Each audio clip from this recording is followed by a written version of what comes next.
All right. Welcome in to this edition of the Milwaukee Bucks on Tap podcast. Corey Moen, Evan Byrne. Evan, how we doing?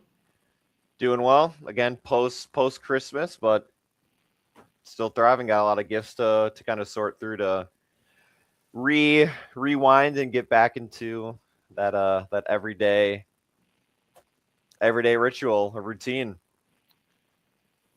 Yeah, we were talking about this a couple minutes ago. This didn't, like, yesterday just did not feel like Christmas at all.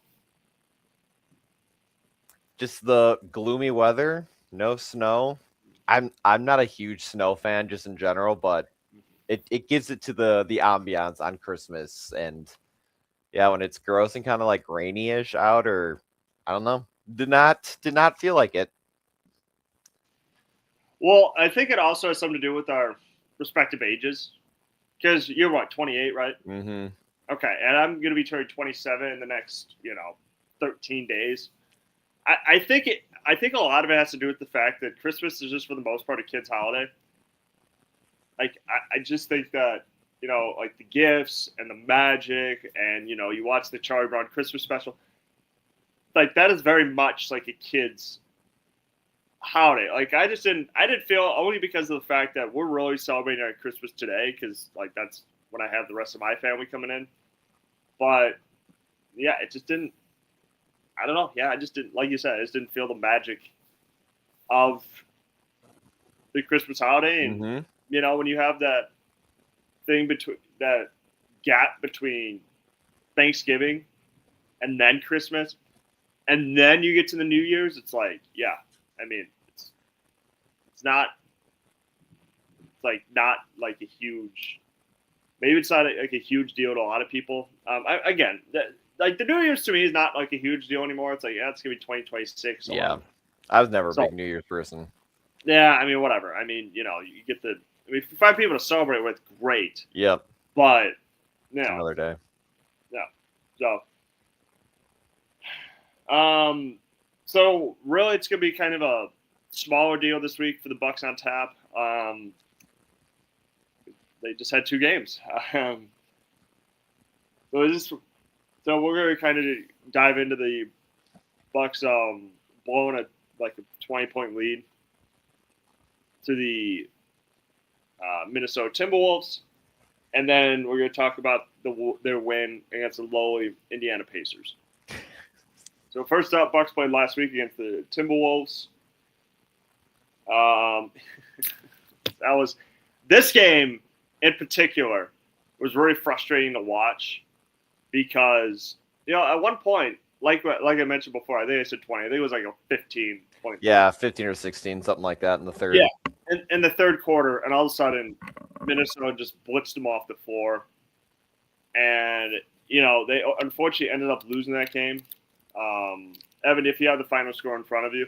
Yeah, it was 103 to 100. The Bucks were down like 7 or 8 near like the end and got it to 3 points, which again I hate, because then you just look at the statistics about it. But yeah, lost by 3 that game after being up 16. Yeah, and I think they talked about this on the broadcast. The biggest difference in that game, especially in the third quarter, was when they brought Mike Conley in. Because Conley wasn't supposed to be available. Or he was supposed to be available only in like a case of emergencies. He's been resting like a sore Achilles. Well, Mike Conley came in and just completely flipped the script. He was able to kind of calm down the Timberwolves offense a little bit, and they were able to get in their sets a little more. And again, early on in the third, like you said, Milwaukee got out quickly by 15. But, whether it was turnovers, whether it was just miscues, it just kind of felt like how the Golden State Warriors used to do teams, about how you get a little bit of a lead against the Warriors. Mm-hmm. And then they're like, all right, well, we're actually going to play for real this time. Yep, and they tease you. They did. And Minnesota went on a 20-0 run. And that was the game. Mm-hmm. Like, that was the game. That third quarter, that 27-15 third quarter by the Timberwolves, that was it. And also, what more people were outlining is the fact that Ryan Rollins' minutes in that game was abhorrent. I'm just going to say it. I don't know what Doc Rivers was doing, but if Ryan Rollins is playing that well, for him to only play 22 minutes in that game is flat out criminal. That was criminal. The fact that Ryan Rollins was actively like having a great game, like doing everything that he usually does, and then to bench him for most of like the first or second quarter, like it was so criminal. To do him like that, because like there was nobody else outside of KPJ in that ball game who was playing particularly well. He had 16 points. He outscored everybody. Well, him and Bobby both had 16. So the fact that he got less minutes than, say, somebody like Miles Turner, who only had 13 points, and was a net negative, less minutes than Kyle Kuzma, who had 12 points, like that, that's insane to me. That truly is. Like that. That's why I worry about where Doc Rivers truly doesn't know this roster. Okay? Or he's, we want to play veteran play. But it's like, it's Ryan Rollins. Like, you know how much Ryan Rollins has affected winning for this team this year? Like, so that's what I was trying to get at. I mean, the other component to it, too, is obviously Ant's going to draw all the fouls. Yep. Aggressive, driving in the lane, and he's gonna draw a crap ton of fouls. So that's the other thing, component to this too. And also the other thing too, they didn't, the Timberwolves lost Jane McDaniels earlier in that game with like a hip injury. So yeah, he only played 9 minutes. Yeah, So I mean, didn't score. Yeah, so they didn't have like their best defender. So really, this should have been like this should have been a game Milwaukee like took care of. So like, when you saw this game, like what was your reaction? It was like, cool, no Giannis, beating the Timberwolves by a significant amount, and then the third quarter happens. It's like, oh, that was fast. And it's like teams are gonna blow leads, but like they just could not even like keep it steady. Usually like, all right, 16, all right, now it's 7. Let's kind of hover with like 5 to 8 points for a little bit and just kind of hold it down. But no, they just eliminated the entire run, did not score as they made the comeback. But, you look at the box score and it's like, how do they even cut it close? But yeah, AJ Green, 1 for 8, 2-11 for Gary, Miles Turner, 4 of 11. It's like, ooh, like how is it even this close to begin with, or even have a 16-point lead? But yeah, just literally the third quarter. But yeah, you only shoot 13 of 45 from 3, 16 turnovers, multiple offensive rebounds. There's ways to lose, but like this could have been one of those games where you kind of sneak out a win against a top team. But no, just a brutal second half, or I should just say third quarter. They didn't do too bad in the fourth, but yep, one quarter really lost them, and it's fair that it was the third, just because that's a typical thing these days. With them losing in the third quarter. But yeah, just could not buy a bucket that entire quarter, and everyone else is cold. Again, like you said, Ryan Rollins only playing 22 minutes. Even 5 or 6 more minutes could make a huge difference. But again, I hate losing by 3 because then you break down the stats a lot more. But yeah, no, this was definitely a game that Bucks could have won easily by 10 plus with some of the guys of how cold they were. And to even have it to be only 3 points still really shows the lack of what could have happened if AJ Green made 2 more 3-pointers, or who knows. Yeah, and for that, it just almost felt like a switch flipped for the Timberwolves. So I was like, oh, no, this team's not good. Like, without Giannis, it's like, oh, this team's extremely guardable. And AJ Green hasn't looked the same since he suffered that shoulder injury against the 76ers a couple of weeks back. Like, his shooting has been greatly affected by that. And, I just remember Doc Rivers talking about, like, why'd you split up Kevin Porter Jr. and Ryan Rollins? And he was saying, well, the analytics and the metrics say those two aren't as good on the floor together. and AJ Green is like that much better. Yeah. Like since his shoulder injury, I would argue I would probably take AJ Green off the bench. Okay, like that's what I would do personally, because I can't shoot. Like he can't. Like his shoulder is like greatly affected by. I mean, he's still wearing that little wrap, but again, like shoulder injuries are tough for like any shooter. So, like, I would like to see the metrics behind that, because, and you're gonna tell me that at one point the metrics were going to be that much better for when you put Jericho Sims and Miles Turner on the floor in the starting lineup. They weren't. Like that. Like they truly weren't.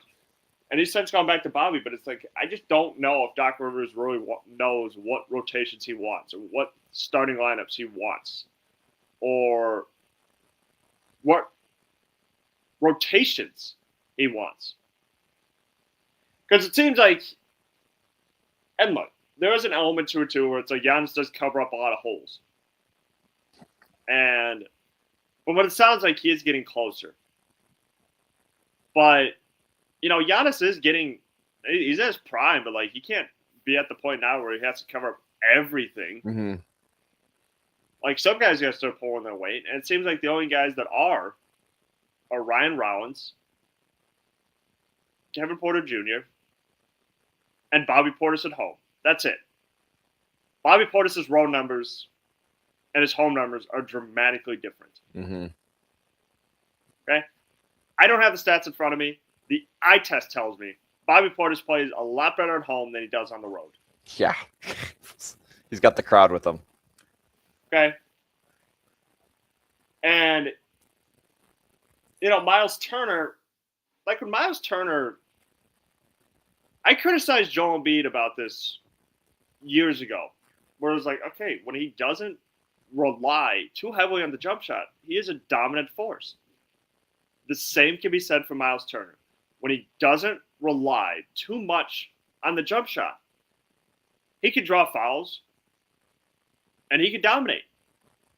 Miles Turner can shoot from the outside, okay? But I think sometimes he can get a little too overly reliant on shooting jump shots. And it's like, dude, when you do that, and when you keep missing, you're bailing the other team out. Okay? Like Miles Turner making, what is it, like $70, $80 million a year. You should be having a little more than 13 points. Okay?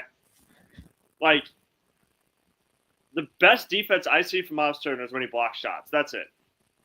Like, he doesn't have the same impact on the defensive end that Brook Lopez has. No.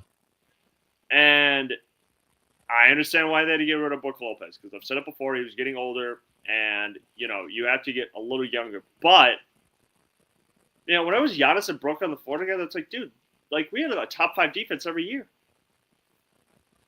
So, I mean, and, you know, when you get to Miles Turner, that defense has gotten a lot worse. A lot worse. And then you throw Bobby into that mix. Jericho Sims, I like Jericho Sims. Again, like I said, he's long, but again, he's not as good against quicker guards. So, I mean, look, it's just frustrating to watch, because I say it each game is that Milwaukee has talented defenders. It's just, I don't know if the scheme's not good. I don't know if we should play more drop coverage. I have no idea. I don't have the answer. What I do know is that, you know, this isn't, you know, what that showed me against the Timberwolves was the offense can either be humming or it can get really stagnant. And I can tell when it gets really stagnant because Kevin Porter Jr. is just dribbling the ball around, trying to, like, you know, just make something happen. And look, for the most part, he's been doing a great job. But Kevin Porter Jr. would be a good scorer on, like, a rebuilding team. And that's kind of what he is right now. Like, the Bucks don't want to admit it because, you know, we'll see how they do. And, like, this is probably the easiest part of their schedule right now. Like, cause like they got Grizzlies and the Bulls back to back, but Kevin Porter Jr. would probably be like a really good player on like say somebody like the Wizards or somebody, or like the not another team for Bill, maybe the Hornets. Well, all right, this guy's average. This guy's solid 15 to 20, probably the. And again, I understand we're waiting for Giannis to come back, but who knows when he's coming back? Okay, I've heard he's close, but I was watching some of that footage the other day, and I was like, I don't know. He looks like he's being very, very careful with it. Obviously, probably heading into the new year, I'm not 100% sure. They're obviously going to be very, very cautious with it. Calf strains is obviously something you have to be extremely cautious with because while the trade rumors have been out there, you also have to make sure that Giannis doesn't blow out an Achilles because that is the precursor to an Achilles injury is a calf injury, and you have to be very, very careful. It's been about 3 weeks since he suffered the injury, so yeah. I mean, again, you have to be, and he's supposed to be out 4 to 6. So I mean, you just have to be, and I'm sure he's getting close. I'm sure Milwaukee wants to wait till the new year starts, but I just think without him, and even with him, there's not enough talent offensively for Milwaukee to go where they want to go. And I think Giannis is finally realized that. I think he's starting to realize that because think about this. Before the injury, it was I have to score 30 to 35 or I have to have a humongous impact on the game for this team to win. And that's not sustainable for anybody. Okay? You don't build championship rosters that way. Everybody needs to step up. And if he's healthy enough and he comes back, then what? Is he going to have to go back to scoring 35 for this team to win games? Yeah, there were many games where it didn't even work. He's still shooting or scoring 35 points, and you're still losing by 20-plus points. Yeah, like Giannis can't be a demigod, as the word we used to say in high school back in the day. Yep.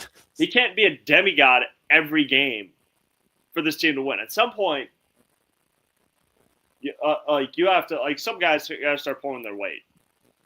And there's been too many occasions this year where it's just felt like it's been like just Ryan Rollins and Kevin Porter Jr. and then like AJ Green some stretches, but he hasn't been good since his shoulder injury.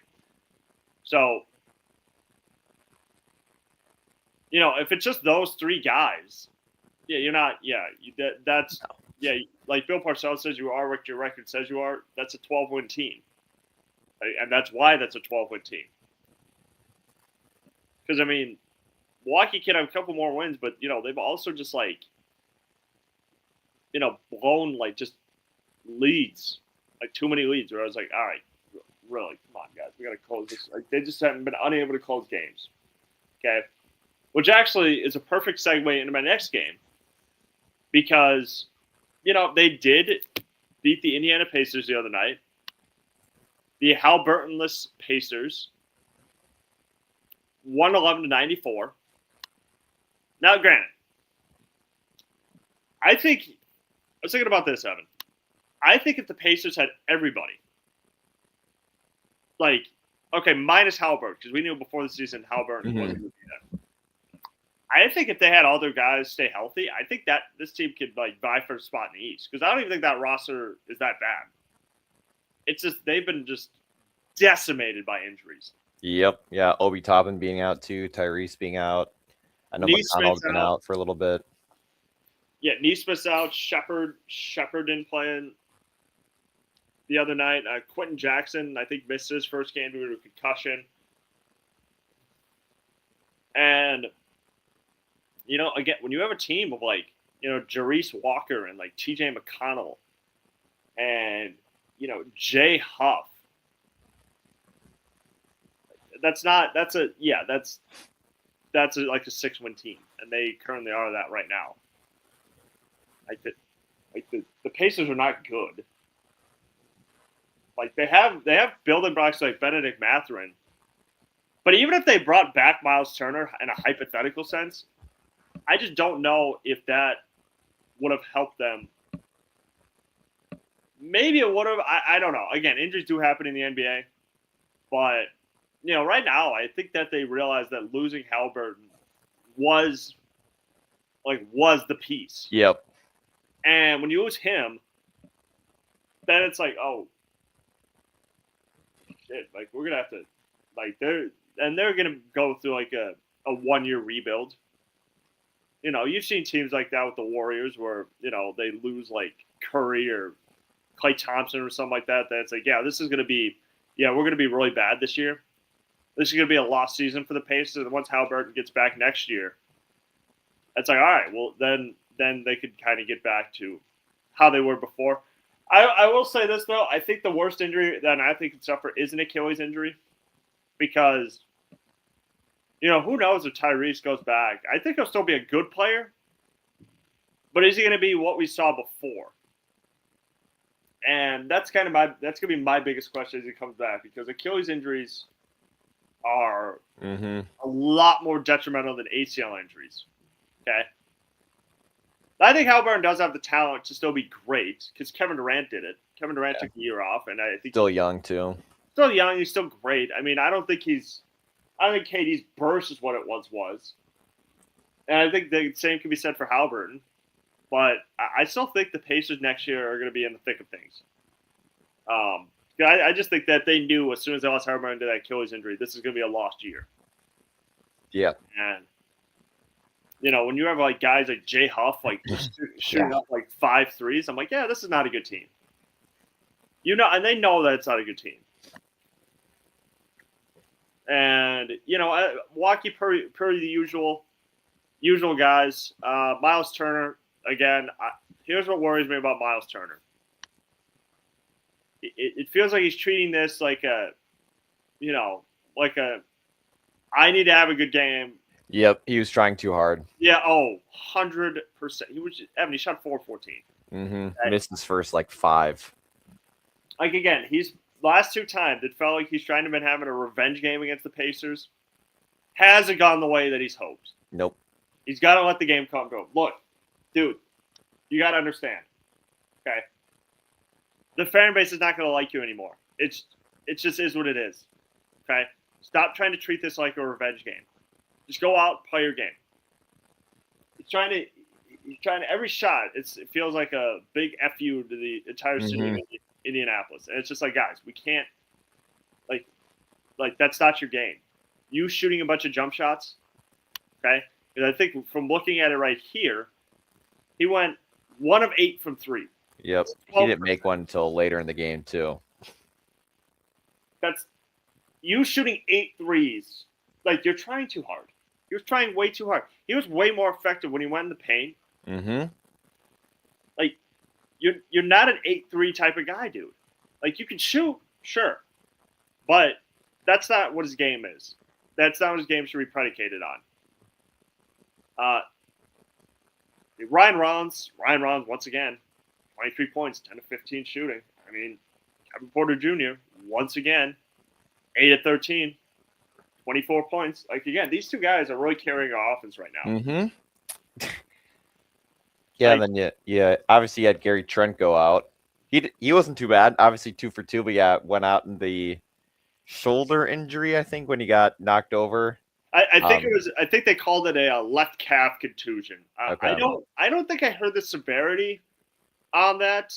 It didn't sound like it was.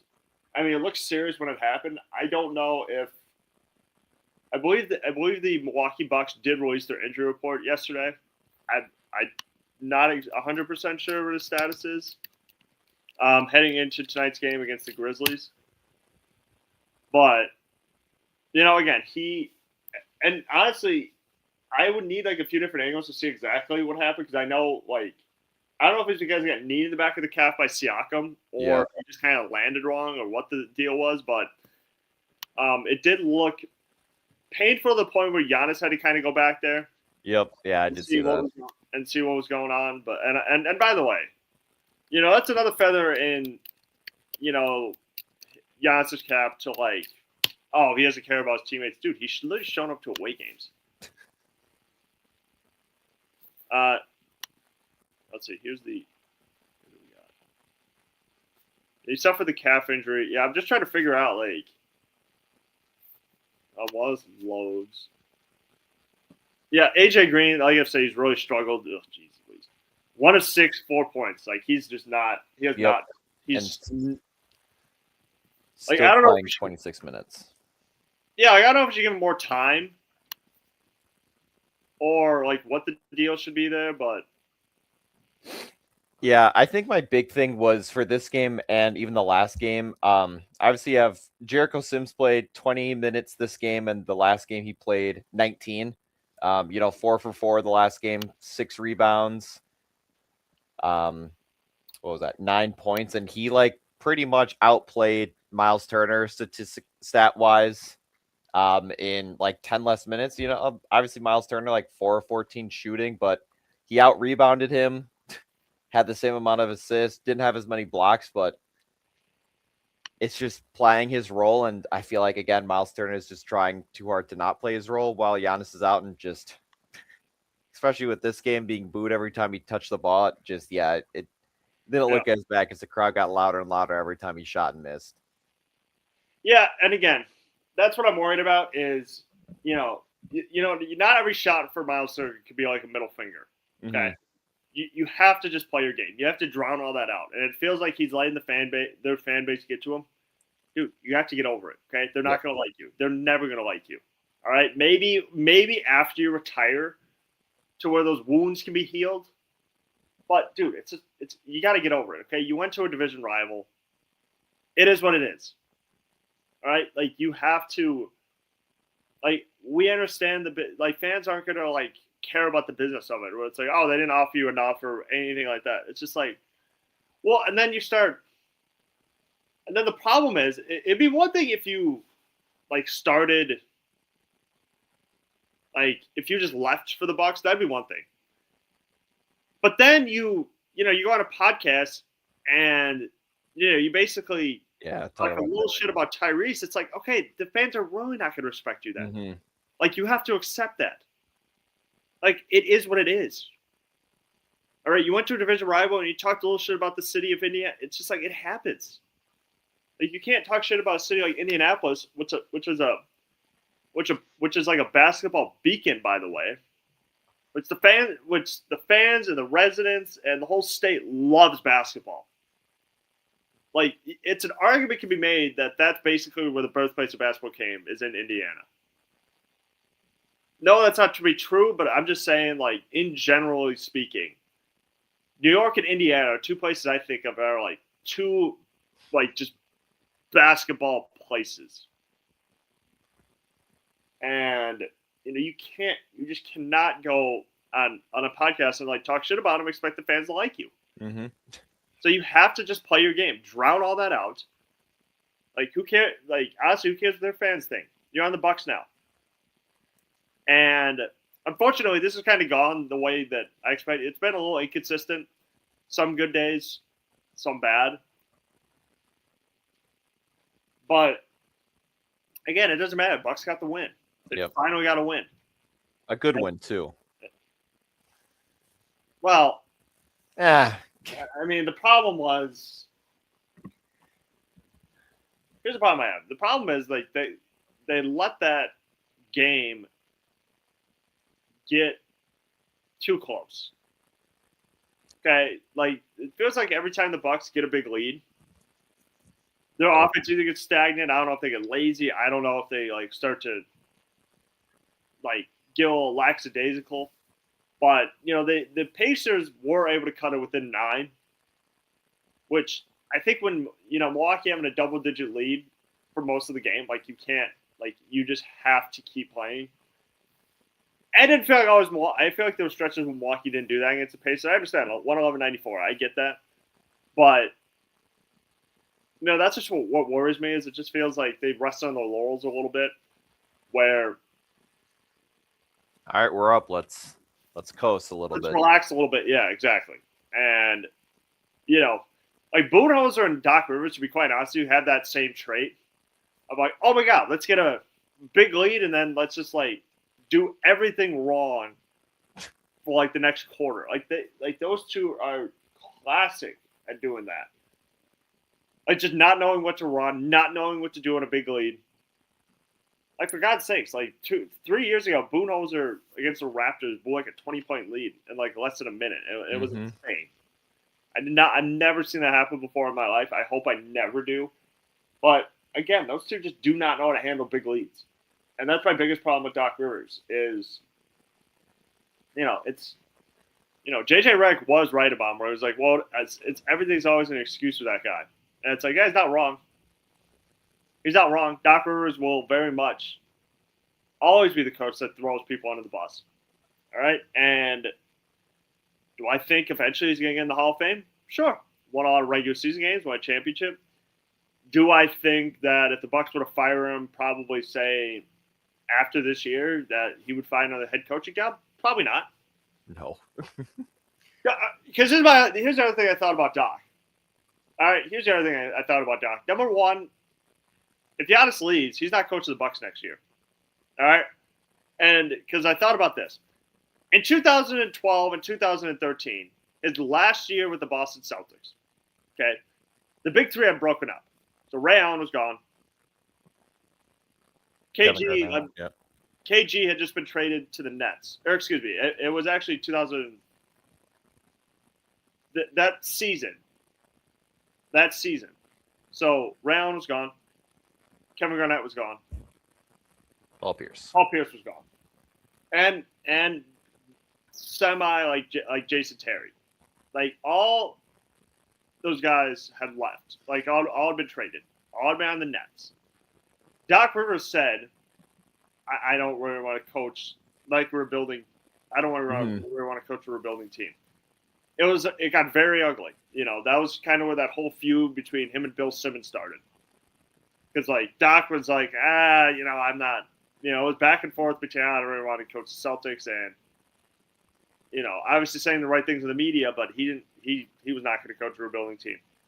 They ended up having to trade him to the Clippers,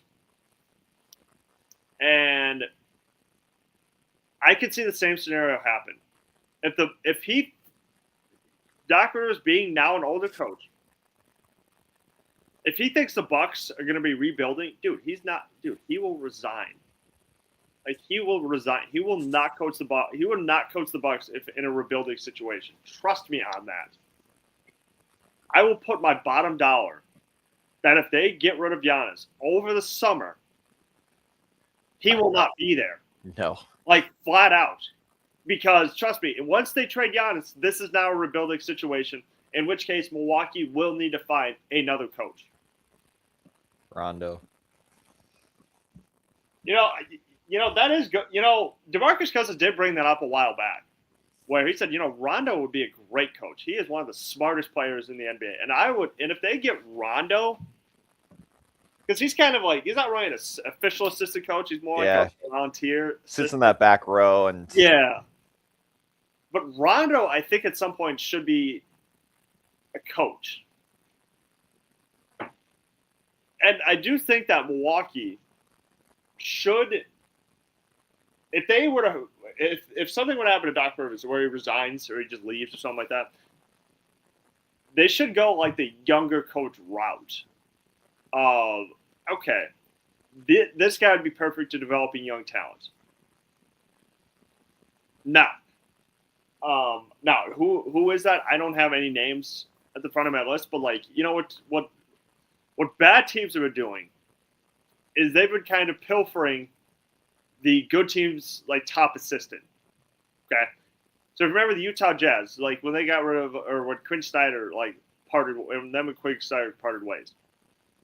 They hired Will Hardy from the Celtics, and I could see Milwaukee go that route of, okay, who's the top teams in the NBA right now, and because I do think like Milwaukee could be like an attractive job.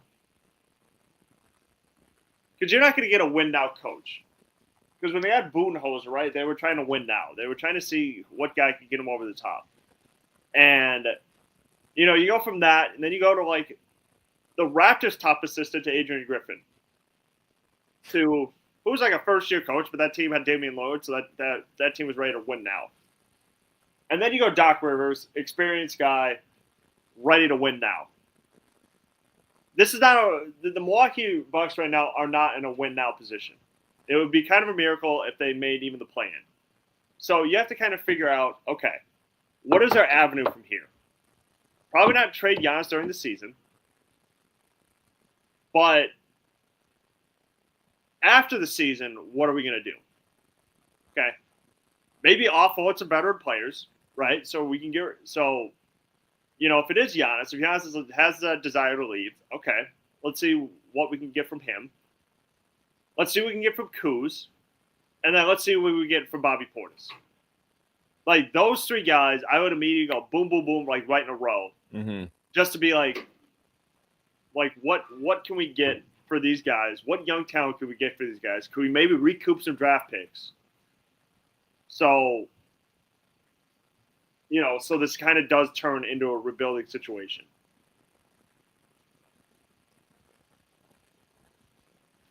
And then you go from there. But yeah, I like Rondo a lot. I feel like it's a lot of those coaches who you're not the superstar MVP players who make the good coaches. It's the role players. I feel like a lot of that in the MLB too. But I'm curious on what that'll be. And again, I don't really like Doc Rivers. Never did. But we'll see how it goes from there. But yeah, if you don't have anything, obviously they got the Grizzlies tonight and a back-to-back tomorrow with the Bulls. So who knows? It'll be both are away games, so we'll kind of see what travel-wise, but relatively close. So hopefully they can pull at least one of them out. I don't know how the Grizzlies doing these days. I haven't been up to date with the Grizzlies. Believe they have like an under 500 record. Yes, they're in 9th place, 14 and 16. Yes, they won this side. Okay, around them. Okay, cool. Yeah, a win against the Bulls would be great, just because they are 3.5 games up on them. So, hopefully, or 2.5. My math is correct. It's kind of chip away that play-in lead, because they're not in the play-in yet. But yeah, we'll see how that goes. Yep. So first of all, we hope everybody had a Merry Christmas. Thank you so much for tuning in to this edition of the Milwaukee Bucks on Tap podcast. And we will see you guys next week.